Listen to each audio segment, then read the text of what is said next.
एक ऐसा देश जिसने पिछले 40 सालों में इतनी मेहनत की है कि आज इन्होंने अपनी नई कहानी लिख दी। इसी देश में दुनिया का सबसे पहला इंसान बसा था। एक ऐसा देश जिसकी खूबसूरती को देखने के लिए इतने लोग आते हैं जितने की यहाँ की आबादी भी नहीं है। ये दुनिया के सबसे अमीर देशों में से एक है। इस देश में आप जोर से हॉर्न नहीं बजा सकते हैं। इस देश के सारे घर, ऑफिस और इमारतें आपको सफेद देखने को मिलेंगी और इस देश में है सबसे बड़ा तेल भंडार। दोस्तों, आज हम बात कर रहे हैं शानदार देश ओमान की। तो अपना सीट बेल्ट बांध लीजिए अच्छे से और निकलते हैं ओमान की एक शानदार सफर पर। सबसे पहले आपको बता दें कि ओमान का ऑफिशियल नाम है द सल्तनत ऑफ ओमान। देश की कुल आबादी है 50 लाख के आसपास। कुल आबादी की 87% लोग शहर में रहते हैं तो 13% गाँव में। ओमान की राजधानी शहर है मस्कट, जो राजधानी ही नहीं बल्कि यहाँ का सबसे बड़ा शहर भी है। ये शहर आधुनिकता और परंपरा का अद्भुत संगम है और ओमान का एक बहुत बड़ा पर्यटन केंद्र भी। ओमान का बॉर्डर चूंकि साउथ में है, अरब सागर से जुड़ा हुआ है, इसीलिए यहाँ पर भी मछली पालन का बड़ा काम होता है। ये बहुत बड़े पैमाने पर मछली पालन करते हैं और कई सारे लोग इस काम में जुड़े हुए हैं। यहाँ के लोग मछलियों को पकड़ के दूसरे देशों में निर्यात करते हैं। देश की इकॉनमी को मछली के कारोबार से बड़ा फायदा मिला है। साथ ही ये देश खजूर, मछली और कुछ अलग तरह की एग्रीकल्चरल प्रोडक्ट का भी निर्यात बड़े स्तर पर करता है। तभी तो यहाँ पर कई सारे लोग इस तरह के काम पर लगे हुए हैं। यहाँ लोगों के बीच में नए नए बिजनेस को डेवलप करने का बहुत शौक है। इतना ही नहीं, ओमान का एक और कारोबार जो कि इस देश को दिन ब दिन अमीर बना रहा है, वो है लाखों की संख्या में सालाना दुनिया के लोगों का इस देश में आना। दोस्तों, टूरिज्म यहाँ का एक बड़ा बिजनेस है और इससे ओमान देश की खूब कमाई होती है।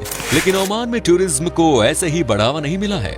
इस देश के सुल्तान ने एक से बढ़कर एक हिस्टोरिकल प्लेस को डेवलप किया है। इसे देश के बड़े शहरों से जोड़ा ताकि अगर सैलानी आए तो उन्हें किसी तरह की कोई परेशानी ना हो। आज उनकी सोच के दम पर ओमान दुनिया भर के लोगों को अपने देश की ओर आकर्षित करने में सफल हो रहा है। ओमान देश एक समय बहुत ही गरीब हुआ करता था। 1970 तक इस देश में बहुत गरीबी हुआ करती थी। इतनी परेशानी थी कि यहाँ के लोगों के पास खाना खाने तक के लाले पड़े थे। पहनने के लिए कपड़े नहीं थे। यहाँ के लोगों की रहन सहन की ज्यादातर अफ्रीकी देशों की तरह हुआ करते थे। लेकिन 1970 में एक चमत्कार हुआ और उसके बाद से इस देश की कहानी ही बदल गई। दोस्तों, जिस चमत्कार की हम बात कर रहे हैं वो कोई और नहीं बल्कि यहाँ के सबसे लोकप्रिय सुल्तान काबूस बिन का सत्ता अपने हाथों में लेना था। इस देश को उन्होंने अपने हाथों में 23 जुलाई 1970 को लिया और उसके बाद से सुल्तान इस देश का सब कुछ बदल कर रख दिया। हालांकि सुल्तान काबूस बिन इसी साल 10 जनवरी को दुनिया से हमेशा के लिए चले गए, लेकिन आज अगर ओमान देश को दुनिया के नक्शे पर लाने का काम किसी ने किया तो वो यही था। ओमान में 1970 तक कोई होटल नहीं था, लेकिन आज इस देश में 100 से ज्यादा 5 स्टार होटल हैं और 4 दुनिया के सबसे बेहतरीन 7 स्टार होटल भी है इस देश में मौजूद, जो कि देश की टूरिज्म को बढ़ाने में काफी अहम भूमिका निभाते हैं। ये भी वजह है कि इस देश में लगातार टूरिज्म का काम बढ़ता जा रहा है। ओमान में 1970 के बाद इतने सारे बदलाव देखने को मिले, जिसमें से एक है एजुकेशन को बढ़ावा देना। कहां एक समय इस देश में पढ़े लिखे लोगों की संख्या देश की आधी आबादी में नहीं थी और कहां आज इस देश में 92% लोग पढ़े लिखे मिलेंगे। यहाँ के सुल्तान ही ये बात कहा करते थे कि शिक्षा दुनिया में सबसे अच्छा इन्वेस्टमेंट है। आपको बता दें कि ओमान देश में मेडिकल की पढ़ाई करने वाले स्टूडेंट का खर्चा यहाँ के सुल्तान ही उठाते हैं। जी हाँ, यहाँ मेडिकल की पढ़ाई बिल्कुल मुफ्त है भाई। ओमान एक अरबिक मुस्लिम देश है और ओमान में रहने वाले लगभग 75% लोग मुस्लिम हैं। देश की बाकी अरबिक देशों की तरह यहाँ महिलाओं के साथ किसी भी तरह का भेदभाव नहीं होता है। इस देश में महिलाओं को पूरी आजादी है अपने तरीके से जिंदगी जीने की। साथ ही यहाँ की महिलाएं न सिर्फ मनचाहा जॉब करती है बल्कि आजकल देश की सेना में भी शामिल हो रही हैं। जब भी हम जानते हैं कि अरबिक देश में महिलाओं को ज्यादा आजादी नहीं दी जाती, लेकिन ओमान इस मामले में अलग है। यहाँ की महिलाएं वोटिंग में भी हिस्सा लेती हैं और सरकार बनाने और हटाने में इनका अहम भूमिका होता है। ओमान देश के लोग बहुत ही गंभीर स्वभाव के होते हैं। यहाँ के लोग न तो किसी से कुछ ज्यादा बोलते हैं और न ही किसी की बात पर लड़ते हैं, लेकिन ऐसा नहीं है कि ये घमंडी हैं। ये लोग बहुत ही ज्यादा सादे होते हैं और सबसे अच्छी बात ये कि यहाँ पर जो एक बार नियम बन जाता है उसे यहाँ के हर नागरिक पालन करते हैं। यही वजह है कि इस देश ने खूब तरक्की की है। दोस्तों, ओमान के लोगों के बीच में लेमन टी पीना बहुत पसंद है। आपको सुबह सुबह इस देश में सबसे पहला ड्रिंक के रूप में लेमन टी ही मिलेंगी, जिसे पीकर आपका मन फ्रेश हो जाएगा। ओमान के लोगों को डेजर्ट में आइसक्रीम खाना सबसे ज्यादा पसंद है। आप जब इस देश में आओगे तो आपको पता चलेगा कि यहाँ पर किस तरह आइसक्रीम लवर है। यहाँ एक से बढ़कर एक फ्लेवर का आइसक्रीम खाने को मिलता है। सबसे अचंभित करने वाली बात तो ये है कि इस देश में चिली आइसक्रीम भी मिलता है। अगर आपको शराब से लगाव है तो सुनकर दुख लगेगा कि ओमान में शराब पर बैन लगा हुआ है, खास करके मुस्लिमों के लिए। अगर इस देश में कोई शराब पीते हुए पकड़ा जाता है तो उसके खिलाफ सख्त कार्रवाई की जाती है। लेकिन ईसाई लोगों के लिए इस पर छूट है, लेकिन उन्हें भी शराब पर अपनी मंथली इनकम का 10% से अधिक खर्च करने की अनुमति नहीं है। ओमान देश में जैसे ही कोई बालिग हो जाता है, यानी कि 18 साल से ज्यादा का हो जाता है, तो उसे यहाँ की सरकार उसे एक हिस्सा जमीन दे देती है, जिसे वो अपने घर बनाने के लिए इस्तेमाल कर सकता है। और जिसके पास महीने में $1000 से कम की कमाई है, उसे यहाँ की सरकार खुद ही घर भी बना कर देती है।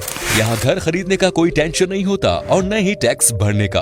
ओमान देश का रिश्ता हमारे देश से बहुत ही अच्छा है। यहाँ के कई सुल्तानों की पढ़ाई हिंदुस्तान में हुई है। कई सारे इंडियन लोग आपको देखने को मिलेंगे इस देश में।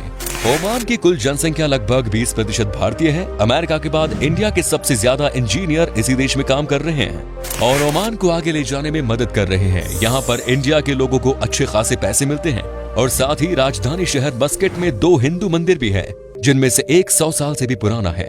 इंडिया के अलावा ओमान के रिश्ते अमेरिका और ब्रिटेन के साथ भी बहुत अच्छे हैं। ओमान का अमेरिका और ब्रिटेन के साथ ट्रेडिंग का रिश्ता है। कुछ चीजें ओमान से यहाँ निर्यात की जाती हैं, तो कुछ चीजें अमेरिका और ब्रिटेन से खरीदी जाती हैं। दुनिया के अमीर देशों को सूची में ओमान का नंबर 24वें स्थान पर आता है। आप यकीन करें या ना करें, लेकिन ये देश आर्थिक तौर पर कई देशों से कोसों आगे है। आपको जानकर हैरानी होगी, लेकिन इस देश की आबादी 50 लाख से भी कम है, लेकिन इस देश में बनाया गया जहाज बहुत बेहतर माना जाता है। दुनिया के कई देश अपने जहाज बनाने का काम इसी देश में कराते हैं। ओमान देश के लोग बहुत ही मेहनती होते हैं, ये बात बिल्कुल भी नहीं जचती है एक अरब देश के लिए, क्योंकि अरब के देशों में इतना पैसा है कि यहाँ के लोगों को मेहनत करने की आदत ही नहीं। लेकिन ओमान की बात दूसरे अरब देशों से काफी अलग है। यहाँ के लोग बहुत मेहनती होते हैं। यहाँ कोई भी ऐसा इंसान आपको नहीं मिलेगा जो कि आधा अधूरा काम छोड़कर चले जाए। हर एक इंसान अपने काम को मन लगाकर करते हैं। ओमान को पक्षियों का देश भी कहा जाता है। बहुत ही कम लोगों को पता है ये बात कि ओमान में आपको ठंड के मौसम में यूरोप, अफ्रीका और एशिया के सभी तरह के पक्षी आपको देखने को मिलेंगे। पक्षियों को शायद ये देश बड़ा पसंद आता है। ओमान देश की अगर मौसम की बात की जाए तो यहाँ भी हमारे देश की ही तरह हाल है। यहाँ गर्मी के मौसम में बहुत गर्मी पड़ती है, तो वहीं ठंड के मौसम में औसतन ठंड होती है, जबकि जुलाई से लेकर सितंबर के महीने में कई बार बारिश भी देखने को मिलेगी। दोस्तों, ओमान में जुर्म का कोई नामो निशान नहीं है। यहाँ के नियम कानून इतने खतरनाक है कि किसी की हिम्मत ही नहीं होती है कि कोई जुर्म करने के बारे में सोचे भी। इसीलिए यहाँ टूरिस्ट बेफिक्र होकर आते हैं और बिना किसी चिंता के घूमते हैं। यहाँ पर रात में भी आप आराम से घूम सकते हैं। साथ ही ओमान के लोगों का व्यवहार भी बहुत ही फ्रेंडली होता है और ये आपको किसी भी काम के लिए मना नहीं करेंगे। ओमान की एक और चीज जो कि पूरी दुनिया में पॉपुलर है, वो है समुद्री बीच पर बारबेक्यू करना। जी हाँ दोस्तों, आपको ओमान के लगभग हर समुद्री बीच पर बारबेक्यू करते हुए कई लोग नजर आ जाएंगे। यहाँ बीच के किनारे ही लोग टेंट लगाकर अपना दिन गुजारना पसंद करते हैं और अगर आपको शांतिपूर्ण जगह चाहिए तो ओमान आपके लिए बेस्ट डेस्टिनेशन है।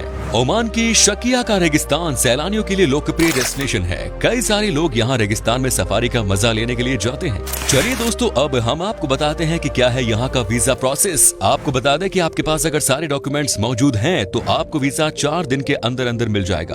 ओमान में घूमने के लिए 6 से 7 दिन में लगभग 60 से 80 हजार रुपए खर्च करने होंगे। दोस्तों, ओमान की करेंसी ओमनी रियाल है, जिसकी वैल्यू लगभग 194.73 भारतीय रुपए के बराबर होता है। तो दोस्तों, ये था दुनिया का सबसे बेहतरीन देशों में से एक ओमान। कैसा लगा बताइए हमें कमेंट्स में। क्या कभी आपने विजिट की है इस देश की, और अगर की है तो आपका एक्सपीरियंस कैसा रहा ये भी हमारे साथ शेयर कीजिए। उम्मीद है ये एपिसोड आपको बहुत पसंद आया होगा। वीडियो को अंत तक देखने के लिए सभी दर्शकों का शुक्रिया।